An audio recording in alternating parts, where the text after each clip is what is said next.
قیامت کی کئی چھوٹی چھوٹی نشانیاں پوری ہو چکی ہیں۔ محمد بن سلمان کی نسل وہ ہوگی جو خزانے کے لیے اپنے بھائیوں بہنوں سے لڑیں گے۔ دوستو، آج جہلیت کا دور ہے، ہر طرف بے حیائی ہے۔ ایسا لگتا ہے کہ بہت سے لوگ قیامت اور موت کا دن بھول چکے ہیں، لیکن آپ جانتے ہیں کہ ہم ہر گزرتے دن کے ساتھ ساتھ تمام نشانیاں پوری ہوتی دیکھ رہے ہیں۔ اللہ تعالیٰ قرآن پاک میں فرماتے ہیں کہ کیا وہ صرف اس دن کا انتظار کر رہے ہیں کہ وہ ان کو حیران کر دے۔ اس وقت کچھ نشانیاں پوری ہو چکی ہیں، لیکن ایک بار جب وہ واقعتاً ان پر آ جائے گی تو انہیں ہوش میں آنے میں دیر نہیں لگے گی۔ دوستو، بہت سی چھوٹی چھوٹی نشانیاں ہیں جو پہلے ہی رونما ہو چکی ہیں، جن میں حضرت محمد صلی اللہ علیہ وسلم کا اس دنیا میں آنا، اور پھر آپ صلی اللہ علیہ وسلم کی وفات، چاند کا 2 حصوں میں تقسیم ہونا، 30 دجال ظاہر ہوں گے اور ہر کوئی سمجھے گا کہ یہ نبی ہیں، پھر موسیقی کے آلات اور موسیقی کا پھیلنا، مسلمان اور غیر مسلموں کے درمیان امن معاہدہ اور بہت کچھ۔ دوستو، یہ وہ نشانیاں ہیں جو پہلے بھی ہو چکی ہیں، لیکن کچھ نشانیاں ایسی بھی ہیں جو موجودہ دور میں نظر آ رہی ہیں، جیسا کہ سعودی عرب سبز ہو رہا ہے، لوگ بڑی بڑی عمارتیں بنانے میں مقابلہ کر رہے ہیں، مسلم ممالک میں شراب نوشی عام ہو رہی ہے، زنا عام ہوتا جا رہا ہے، مردوں اور عورتوں کے لیے لبرل رائٹس ہیں، زلزلوں میں اضافہ ہو رہا ہے، ایمانداری ختم ہوتی جا رہی ہے۔ دوستو، یہ وہ چھوٹی نشانیاں ہیں جو قیامت کی بڑی نشانیوں کی طرف لے جا رہی ہیں، اور ان میں سے ایک بڑی نشانی امام مہدی کا ظہور ہے۔ جیسا کہ حدیث میں ہے کہ ابن ماجہ بیان کرتے ہیں، 3 آدمی تمہارے اس خزانے کے لیے لڑیں گے، ان میں سے ہر ایک بادشاہ کا بیٹا ہوگا، لیکن ان میں سے کوئی بھی اسے حاصل نہیں کر پائے گا۔ پھر مشرق سے سیاہ جھنڈے آئیں گے اور وہ تمہیں بے مثال طریقے سے مار ڈالیں گے۔ پھر انہوں نے ایک ایسی چیز کا ذکر کیا جو مجھے آج بھی یاد نہیں۔ پھر جب تم اس لشکر کو دیکھو تو اس کی بیعت کرو، چاہے تمہیں برف پر رینگنا پڑے، کیونکہ وہ اللہ کا خلیفہ مہدی ہوگا۔ دوستو، بہت سے علماء کا کہنا ہے کہ یہاں جس خزانے کا حوالہ دیا جا رہا ہے، یہ وہ خزانہ ہے جو خانہ کعبہ کے نیچے دفن ہے، جسے قبیلہ جرہم نے دفن کیا تھا، اور کہا جاتا ہے کہ یہ آج بھی وہاں موجود ہے۔ دوستو، جب جرہم کے پڑوسی قبیلے نے ان پر حملہ کیا تھا تو انہوں نے کعبہ کے ارد گرد یہ خزانہ دفن کیا تھا، اور یہ زمزم کے کنویں کے قریب ہے، لیکن اس کی ایگزیکٹ لوکیشن کسی کو معلوم نہیں ہے۔ دوستو، کیا واقعی سعودی عرب کے موجودہ حالات امام مہدی کی عظیم جنگ کی پیشن گوئی اور چند اشارے کے ساتھ یہ قیاس کیا جا رہا ہے کہ محمد بن سلمان یا ان کی نسل ہی امام مہدی کے ساتھ لڑے گی؟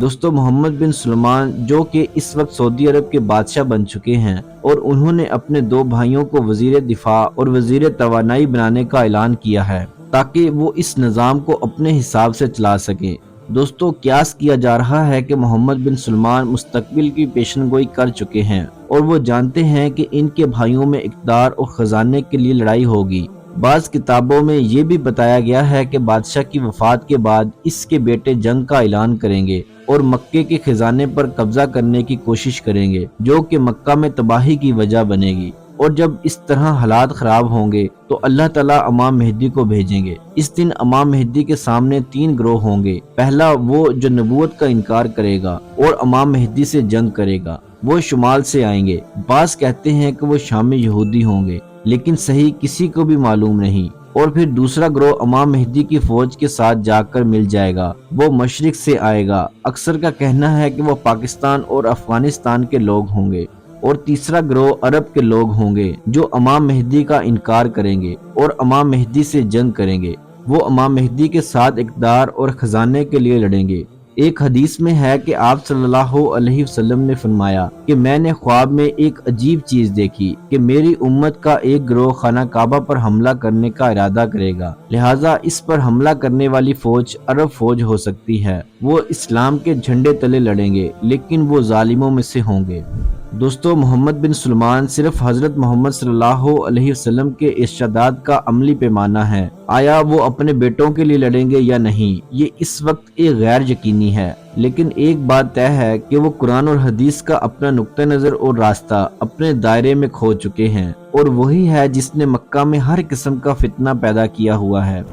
دوستو، مہدی نام کا مطلب ہے ہدایت پانے والا۔ نبی کریم صلی اللہ علیہ وسلم نے کئی احادیث میں امام مہدی کے بارے میں بات کی ہے، جیسا کہ عبداللہ بن مسعود رضی اللہ تعالیٰ عنہ نے فرمایا، اگر اس دنیا کا صرف ایک دن باقی رہ گیا تو اللہ اس دن کو قرض دے گا، یہاں تک کہ وہ اس میں ایک ایسے آدمی کو پیدا کرے گا جو میرا یا میرے خاندان کا ہوگا، جس کے والد کا نام میرے باپ کے نام یعنی عبداللہ ہوگا، جو زمین کو عدل و انصاف سے بھر دے گا جب وہ ظلم اور ستم سے بھری ہوئی ہوگی۔ ایک اور جگہ پر ارشاد ہے کہ نبی کریم صلی اللہ علیہ وسلم نے فرمایا، دنیا اس وقت تک ختم نہیں ہوگی جب تک عربوں پر میرے خاندان کا ایک آدمی حکومت نہ کرے جس کا نام میرے نام سے ہوگا۔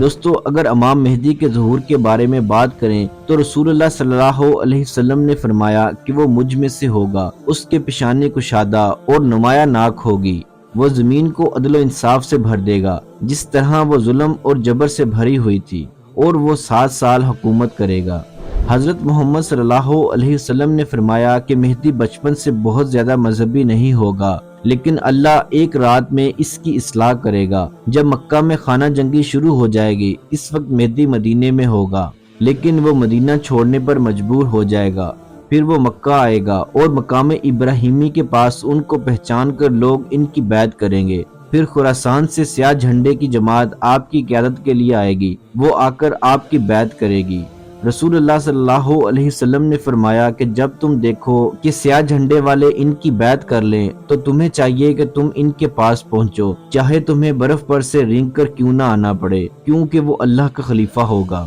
جیسا کہ ام سلمہ رضی اللہ تعالیٰ عنہ سے روایت ہے کہ آپ صلی اللہ علیہ وسلم نے فرمایا کہ بادشاہ کی وفات کے بعد اختلافات شروع ہوں گے، تو اہل مدینہ میں سے ایک آدمی مکہ کی طرف آئے گا، تو اہل مکہ میں سے کچھ لوگ اس کے پاس آئیں گے اور مقام ابراہیمی کے پاس اس کی بیعت کریں گے، تو پھر شام کی طرف سے ان کے خلاف ایک فوج بھیجی جائے گی، لیکن اسے مکہ اور مدینہ کے درمیان ایک صحرا میں نگل لیا جائے گا۔ جب لوگ دیکھیں گے کہ شام کے نامور اولیاء اور عراق کے بہترین لوگ اس کے پاس آئیں گے اور مقام ابراہیمی کے پاس ان کی بیعت کریں گے، تو بہت سے لوگ بنا سوچے ان کی فوج میں شامل ہو جائیں گے۔ پھر امام مہدی امت مسلمہ کے قائد بنیں گے اور وہ پوری امت کو متحد کریں گے۔